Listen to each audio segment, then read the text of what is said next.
ये कहना चाहता हूं कि ये कांग्रेस वाले, सपा वाले, बसपा वाले झूठा प्रचार कर कर भारतीय जनता पार्टी और मोदी जी को बदनाम कर, ये कह रहे हैं मोदी जी को 400 सीट दोगे तो आरक्षण चला जाए। भाइयों बहनों, पिछड़ा वर्ग के आरक्षण पर अगर किसी ने डाका डाला है तो अखिलेश यादव की साथी पार्टी कांग्रेस पार्टी ने डाला। कर्नाटक के अंदर उनको बहुमत मिला, मुसलमानों को 5% आरक्षण दिया।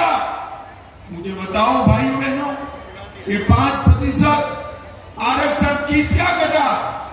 केवल और केवल मेरे पिछड़े वर्ग के भाइयों बहनों का आरक्षण कटने का काम एक कांग्रेस पार्टी ने।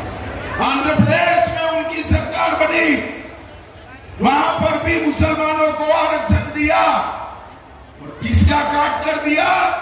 पिछड़ा वर्ग का काट। मैं आज खीरी के सामने कहकर जाता हूं, भारतीय जनता पार्टी का बहुमत ला दो, इस संविधान विरोधी मुस्लिम आरक्षण को हम समाप्त कर कर पिछड़ा वर्ग को देने का काम करेंगे। भाइयों बहनों, ये राहुल बाबा कहते हैं हम एक झटके में गरीबी मिटा देंगे। अरे राहुल बाबा, आपका ट्रैक रिकॉर्ड देखो, आपकी दादी ने एक झटके में आपातकाल लगाया, पिताजी ने एक झटके में ट्रिपल तलाक को फिर से इंट्रोड्यूस कर दिया और आपकी पार्टी ने एक झटके में पिछड़ा समाज का आरक्षण छीनने का काम किया। भाइयों बहनों, मैं इतना कहना चाहता हूं कि कांग्रेस पार्टी और उसके चट्टे पट्टे जो हमारे यहाँ यूपी में ये समाजवादी पार्टी वाले हैं, ये पिछड़ा विरोधी लोग हैं। ये बात सभी पिछड़ा वर्ग के लोगों ने समझकर चलनी चाहिए। भाइयों बहनों, मुझे बताओ कि मोदी जी अभी अभी पाकिस्तान से जो भारत में आए हैं, हिंदू, सिख, बौद्ध, जैन, उनको नागरिकता देने का कानून सीए लेकर आए। एक खीरी में भी ढेर सारे लोगों के पास नागरिकता नहीं है, यहाँ बसाहतें बसी है।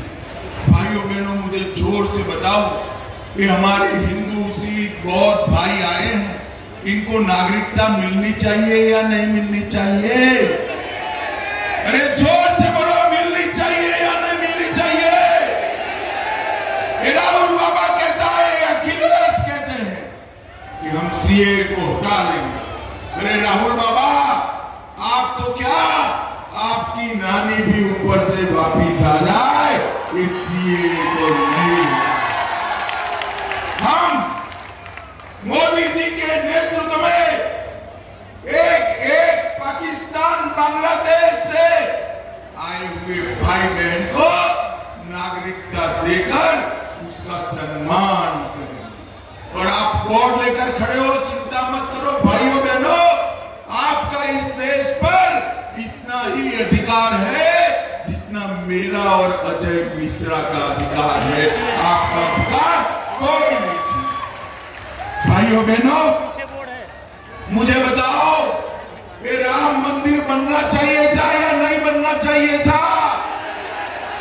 अरे भले आदमी जोर से बोलो, बनना चाहिए था या नहीं बनना चाहिए था? 70 साल से ये कांग्रेस पार्टी कोर्ट के केस के बहाने धोखा देती रही। मोदी जी को आपने दूसरी बार बनाया प्रधानमंत्री। मोदी जी ने 5वीं साल में केस भी जीता, भूमि पूजन भी किया और 24 जनवरी को प्राण प्रतिष्ठा कर जय श्री राम। और भाइयों बहनों, जब प्राण प्रतिष्ठा हो रही थी, विपक्ष वालों ने, ये अखिलेश डिंपल बहन, राहुल बाबा इनकी बहन प्रियंका, माताजी खड़गे जी, सबको निमंत्रण दिया, मगर वो प्राण प्रतिष्ठा के कार्यक्रम में नहीं गए। क्यों नहीं गए भाई? बताओ खीरी वालों, क्यों नहीं गए? ना भाई, वो अपनी वोट बैंक से डरते हैं। उनकी वोट बैंक कौन है मालूम है ना? अरे जोर से बोलो, उनकी वोट बैंक कौन है मालूम है ना? आप नहीं हो, मुगालते में मत रहना, उनकी वोट बैंक अलग है, अलग। इससे डरकर नहीं गए।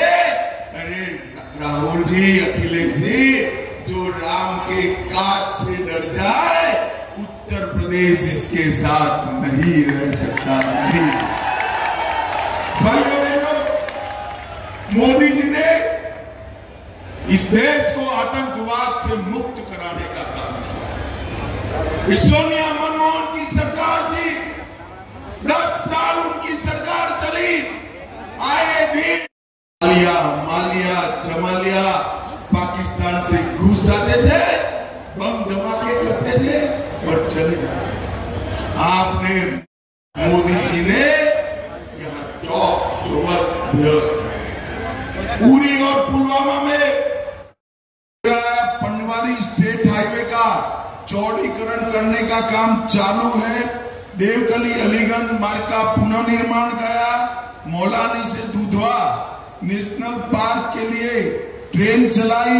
लखनऊ से लखीमपुर होते हुए बरेली जाने वाली बड़ी लाइन की रेलगाड़ी की शुरुआत हुई। पालिया में एयरस्ट्रिप का निर्माण हुआ। कास्ता में किनारे एरा पुल से अंबरपुर तटबंधन के लिए सभी कटाव निरोधक कदम उठाए। 1,63,000 और प्रचंड आवाज से बोलो, भारत माता की वंदे वंदे वंदे। इतनी चिलचिलाती धूप में अजय भाई के समर्थन में और बहुत धन्यवाद, आभार, नमस्कार।